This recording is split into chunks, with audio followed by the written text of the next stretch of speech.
Welcome back, everyone. Let's jump into Lambda functions. So this might be the last topic for this section. Okay, and then we are gonna have some other topics or some guided projects for you guys and an optional section for you. But let's start with this Lambda functions first. Lambda functions is again much important, and you are gonna use it again and again in your day-to-day life when you are actually coding out in Python for real life scenario cases. Okay, as a data scientist myself, I'll just let you know that this is something that I use a lot in my day-to-day life, and Python makes things much more easier for me by just giving me the strength of lambda functions. Lambda functions are much more powerful and much more faster than your standard functions or loops. Now let's learn about a bit about lambda functions. What exactly is a lambda function?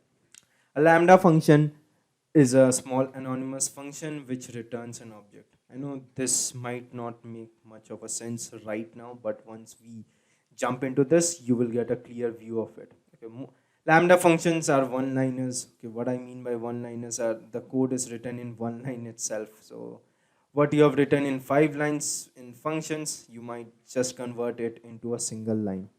In Python, we use the lambda keyword to declare an anonymous function, which is why we refer them as lambda functions. Okay. An anonymous function. Now, what is an anonymous function? It refers to a function declared with no name. Okay. In our previous, we have seen that we need, let's say, we need a name, that is def function name, but over here you don't need a name. Okay, that's an optional thing. If you want to assign that function to somewhere, then you might just create an uh, variable for it. Okay, so it refers to a function declared with no name. Although syntactically they look different, lambda functions behave in the same way as regular functions. Okay. They might look you quite different than the normal function, but what they are doing is quite the same thing. Okay, they are declared. They are declared using the def keyword. Okay, that is the normal function. If you could recall that we were having a def function, and that's how we could return out. Now, the object returned by lambda is usually assigned to a variable. Okay, as I told you, if you want to assign it into some sort of variable, that is also possible, or it can be a part of some other function. That is, you can apply that to a map function or probably in a filter. Okay, you can apply this lambda functions over there to make things much more easier. What you are doing over there was you are combining an iterable with an function, right? So we can just apply the lambda function over there. So instead of the conventional def keyword used, we use the lambda keyword. Let's jump into the syntax of it. So this is how the syntax looks like. We use the lambda keyword, then we have the arguments, and then we have the expression. And what I mean by this, if you could recall, let's have a quick recall. If we could recall def, this is the function name. This is where we are having argument. Oops. Okay. This is where the argument are, and inside of it you write the expression.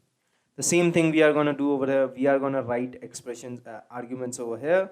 That is in this block, and expressions over here. So let's say I have an argument x, and what I want in return is x into 2. That is the square of it, right? So rather than writing a 3 line of code, creating all of these, I can just write it in a single line, and this is much more faster. This function can have any number of arguments, but only one expression. Okay, just make sure this line is clear to you guys, that we can have any numbers of argument. We can have x, y, z. Okay, these are 3 arguments over here, but we can have only one expression. So rather than having, okay, although we are having 3 arguments, but let's say the expression can be only one, that is x plus y plus z, or anything else that whichever you need. Okay, right now I'm just writing x, y, z as my expression that is needed. So we can have only one expression that is returning from there. Okay, that is evaluated and returned. One is free to use lambda functions whenever function objects are required. You need to keep in your knowledge that lambda functions are syntactically restricted to a single expression. Okay. So always make sure that you get this point that we can have only single expression, either or, although we may have n number of arguments. It has various uses in a particular fields of programming beside other types of expressions and functions. Okay, I'll get to this point once we start with the coding field, but I hope the other 3 points are much more clear and the syntax is also well versed to you guys. Okay. Now let's look into an example of it. So this code, what it does is, okay, over here it will be again small rem. Okay, this is because normal ppt just turns out small letters to capital R when you are creating out a point over here. Okay, so that's why the small r has been just changed to capital R. Anyhow, moving back to our example, what exactly is happening over here is we have rem lambda. This is our argument. Okay, I'm just going to write arg, and what this is our expression. This is our expression. So whatever we argument we have, that is n, and n is we are just getting the remainder of it. Now what is rem over here? Rem is an variable. Okay, as I said, you can return out the variables in some variables. Okay, whatever the answer is to some variable. Okay, and rem now will be acting as for the function call. So if you write rem 9, what it will do is it will take 9, pass it over here, that is over here in the argument, and then the argument will be checked into the expression that n modulus 2, that is it will be returning me back 1, right? N modulus 2 is the remainder is 1, and it will be returned over here. So the output will be quite 1.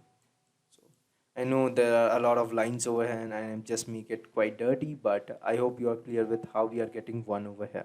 Now let's have a quick comparison between lambda functions and normal functions that we did before. So let's create a red line over here, and let's change the shade of this color. So let's take blue. So over here we are doing the comparison over here. Okay, so I have def rem n. Okay. So this is just again the normal function that we have learned before. Defining a function, name is rem, and this is the argument, and we are assigning n modulus 2 remainder and returning the remainder. Okay, so if we pass rem 3, we are going to get 1. Okay, but in the other hand, what we are doing the same thing using lambda functions. We have lambda n. What is n? N is the argument over here. Okay, let me change the color to make things easier. Okay, let's delete this and let's change it to green. Okay, so what is n over here?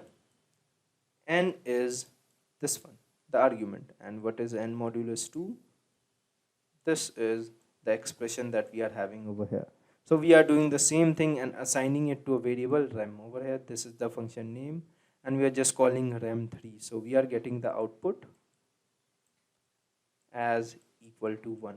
That was a quick comparison between a normal function and a lambda function. Let's jump into Jupyter Notebook in our next video and look into some of the problems that we have in this.